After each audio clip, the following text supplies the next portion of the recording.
Magandang araw mga kakusina, eto na naman ang inyong Inday Kusinera.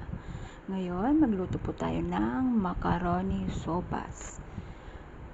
Ayan po ang aking mga sangkap: sibuyas, bawang, carrots, daw ng sibuyas, at ang aking sahog ay chicken and sausage. Yan. Samahan niyo ako, guys. Ayan, dahil mayaman si mama, margarine ang gamit ko. Pero sa aming probinsya, ang tawag niyan ay mantikilya. Ewan ko lang po sa mga ibang lugar kung anong tawag nila. Pero dahil nga mayaman si mama, yan ang aming ginawang mantika, ang margarine.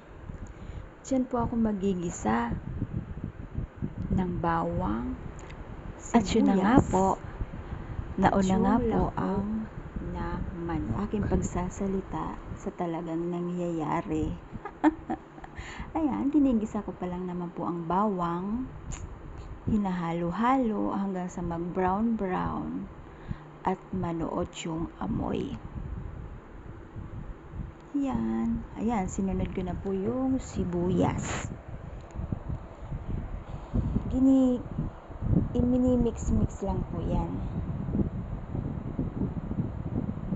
Aantayin lumambot, saka ko po ilalagay ang karne ng manok. Pwede rin pong karne ng baboy, atay ng manok, o atay ng baboy. Choice nyo po yan, kung sino pong gugustuhin nyo. Char. Ayan, gigisa-gisa lang, halu-haluin hanggang sa mag-brown po yung manok. Ayan.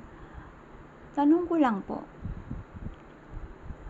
ako lang po bang gumagawa nito? Yung isasabay ko na yung macaroni na igisa at wala pang sabaw. Kasi ako po ganyan talaga. Sinasabay ko na po siya sa pag-isa. At pag nahalo-halo na po yan, saka ko po lalagyan ng tubig. Tubig na mga hanggang kalahati ng kaserola. Tansya-tansya na lang po yan. Tapos, lagyan nyo na po ng patis or asin at pamintang durog.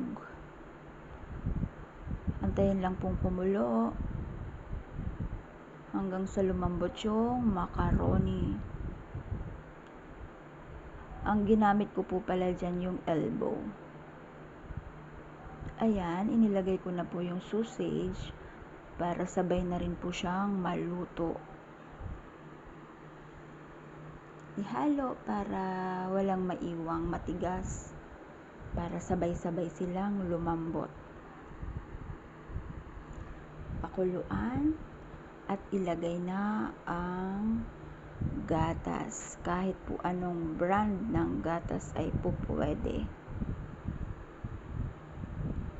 Timplahan nyo na rin po ng pampasarap. Bahala na po kayo kung anong pwede nyong ilagay.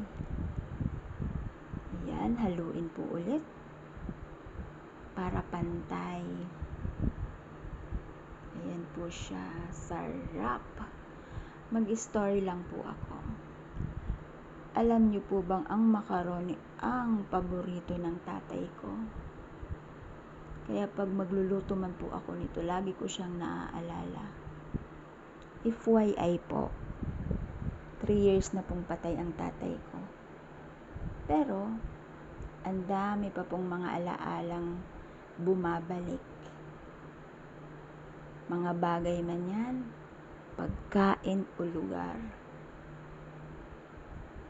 Ganun po kaano ang tatay ko sa akin. Lahat po yun naaalala ko. Wala lang po, na-share ko lang. Ayan, balik po tayo sa pagluluto. Yan, malapit na po siyang maluto. Inaantay na lang po natin na lumambot yung macaroni. Timplado na po lahat yan. Inaantay na lang po talagang lumambot at maluto nang ma-serve na. Thank you po sa panonood. Salamat. Sana may natutunan.